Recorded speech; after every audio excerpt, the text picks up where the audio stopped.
একজন মা time travel করে তার মেয়ের পিছু করতে করতে অতীতে চলে আসে। তবে আদৌ সেই মেয়েটি কি তার?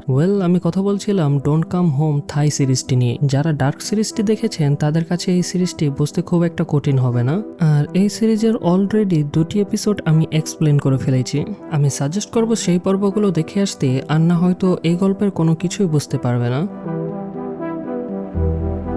মেন সেই রাতে আলমারির মধ্য থেকে গায়েব হয়ে টাইম ট্রাভেল করে অতীতে চলে আসে, মানে 1992 সালে চলে এসেছিল। আর এই কারণে তাকে কোথাও খুঁজে পাওয়া যাচ্ছিল না। লিলি ওই কাচের মেশিন থেকে মিনকে বের করে নিয়ে আসে। ঘরের প্রতিটা আঙিনায় মিন তার মাকে খুঁজতে থাকে। তবে লিলি তাকে শান্ত করে এবং তাকে গোসল করিয়ে দিয়ে জিওনের একটি ড্রেস পরতে দেয় আর বলে আজকে আমরা শপিং করতে যাব। আর যেমন কথা তেমন কাজ, তাকে নিয়ে শহরের মার্কেটে চলে আসে এবং কিছু সুন্দর সুন্দর ড্রেস এবং অনেক কিছু কিনে দেয়। নথি তার বিষয় জিজ্ঞেস করলে লিলি তাকে বলে এটা আমার ভাইয়ের মেয়ে, কিছুদিনের জন্য আমার সাথেই থাকবে। রাতের বেলা খাওয়ার সময় মিন তার মায়ের জন্য মন খারাপ করে, তাই লিলি বলে তোমার মায়ের ফোন নাম্বার বলো, তাকে এখনই কল করব। মিন তার মায়ের ফোন নাম্বারটা মুখস্থ বলে দেয়, তবে সেই নাম্বারে কল করলে কিছুই শুনতে পায় না, কারণ সেই নাম্বারটা ছিল 2024 সালে আর তারা এখন আছে 1992 সালে। এরপর মিনের বিছানা তৈরি করে দিয়ে তাকে ঘুমাতে বলে। মিন জানায় সে একা ঘুমাতে পারে না, তাই লিলি তার সাথে ঘুমাতে যায়।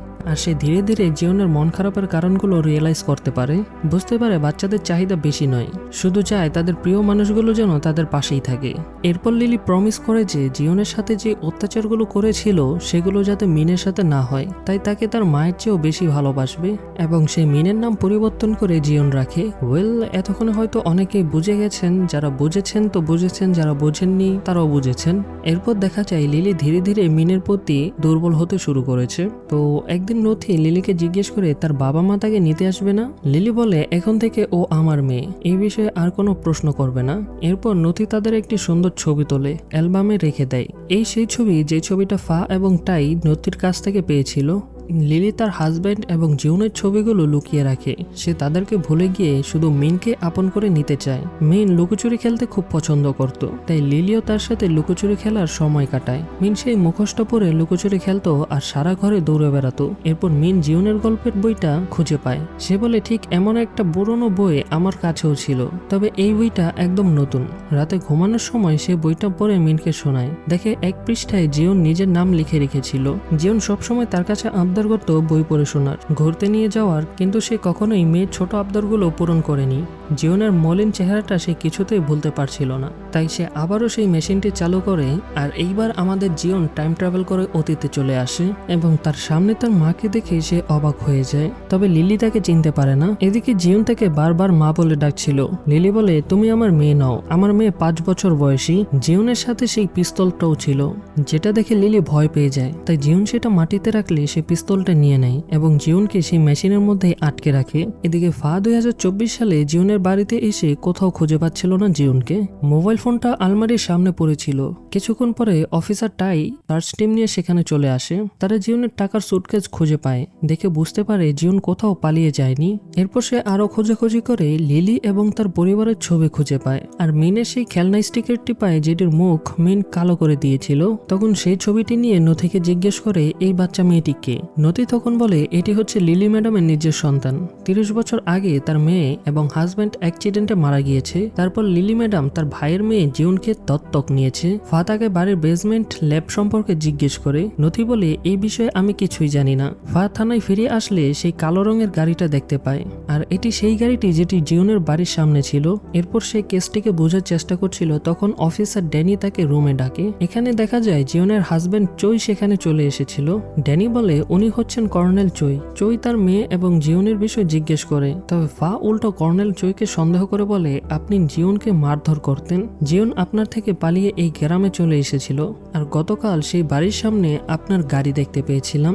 আমার তো মনে হচ্ছে আপনি তাদের কিডন্যাপ করেছেন। তখন ড্যানি বলে আমি এবং কর্নেল চই গতকাল একই হস্টেলে মিটিংয়ে ছিলাম। ড্যানির এরকম রুড ব্যবহারে ফা খুব কষ্ট পায়। 30 বছর আগের একটি ফাইলে তার চোখ যায় এবং এভিডেন্স বক্সে একটা পিস্তল দেখতে পায়। সে বুঝতে পারে নথি যে পাগল মেয়ের কথা বলেছিল এটাই হচ্ছে সেই কেসের ফাইল। পিস্তলটা 2003-এর পর তৈরি করা হয়েছিল।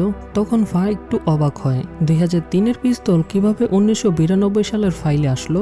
এদিকে টাই লক্ষ্য করে সেই কেসের ইনচার্জ ছিল মিস্টার আরিয়াকি নামের একজন পুলিশ অফিসার। আরিয়াকি নামটা শুনতে ফা খুব রাগান্বিত হয়ে যায়। এরপর তারা চলে আসে এক হোটেলে, যেখানে গত রাতে অফিসার ডেনি এবং কর্নেল চোই মিটিং করতে বসেছিল। তবে সিসিটিভি ফুটেজে দেখা যায় অন্য চিত্র। তারা এসেছিল এখানে ডেটিং করতে। এই দেখে ফায়ের খুব রাগ হয় অফিসার ডেনির উপরে।